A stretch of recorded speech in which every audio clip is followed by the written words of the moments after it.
Lesson 6 from February 1 to 7, From Arrogance to Destruction. Sunday, February 2, Belshazzar's Feast. Question. Read Daniel chapter 5, verses 1 to 4, along with Daniel 1, verses 1 and 2. What is Belshazzar doing that is so bad? How does it reveal his true character? Compare his actions with Revelation 17, verses 4 to 6. What parallels can you find? First of all, Daniel 5, verses 1 to 4. Belshazzar the king made a great feast for 1,000 of his lords, and drank wine in the presence of the 1,000. While he tasted the wine, Belshazzar gave the command to bring the gold and silver vessels which his father Nebuchadnezzar had taken from the temple which had been in Jerusalem, that the king and his lords, his wives and his concubines, might drink from them. Then they brought the gold vessels that had been taken from the temple of the house of God, which had been in Jerusalem, and the king and his lords, his wives and his concubines, drank from them. They drank wine, and praised the gods of gold and silver, bronze and iron, wood and stone. Daniel chapter 1, beginning at verse 1. In the 3rd year of the reign of Jehoiakim king of Judah, Nebuchadnezzar king of Babylon came to Jerusalem and besieged it. And the Lord gave Jehoiakim king of Judah into his hand, with some of the articles of the house of God, which he carried into the land of Shinar to the house of his God, and he brought the articles into the treasure house of his God. And then we're comparing this with Revelation 17, beginning at verse 4. The woman was arrayed in purple and scarlet, and adorned with gold and precious stones and pearls, having in her hand a golden cup full of abominations, and the filthiness of her fornication. And on her forehead a name was written, Mystery, Babylon the Great, the mother of harlots, and of the abominations of the earth. I saw the woman drunk with the blood of the saints, and with the blood of the martyrs of Jesus.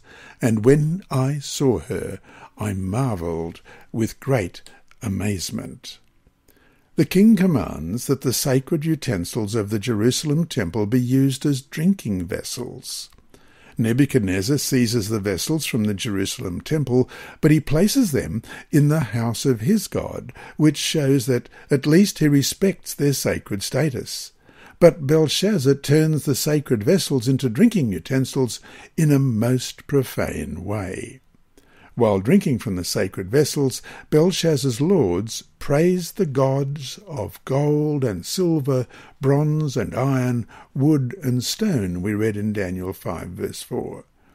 It is worth noticing that 6 materials are mentioned.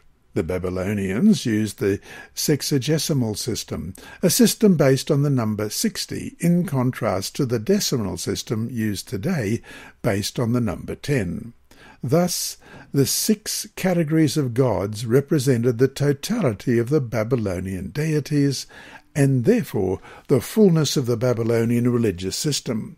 Interestingly enough, the order of the materials follows the order of the components of the great dream of Nebuchadnezzar, except that wood replaces the clay.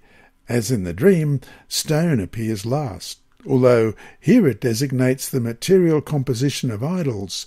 Stone also evokes God's judgment upon worldly empires, which Babylon symbolizes, and we look now at Daniel chapter 2, verses 44 and 45. In the days of these kings, the God of heaven will set up a kingdom which shall never be destroyed, and the kingdom shall not be left to other people.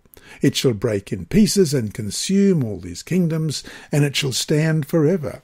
Inasmuch as you saw that the stone was cut out of the mountain without hands, and that it broke in pieces the iron, the bronze, the clay, the silver, and the gold, the great God has made known to the king what will come to pass after this.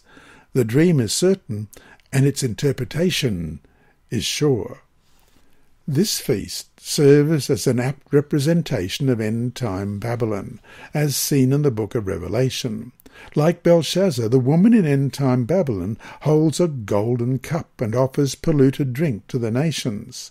In other words, By means of false doctrines and a distorted worship system, modern Babylon lures the world into evil, as we've just read in Revelation 14, verses 4 to 6, oblivious to the judgment that will soon fall upon her. One day, judgment will come. So, to finish today, what are ways in which our society and culture profane the truth of God's word? How can we be careful not to take part in that profanation, even in subtle ways? Bring your answer to class on Sabbath.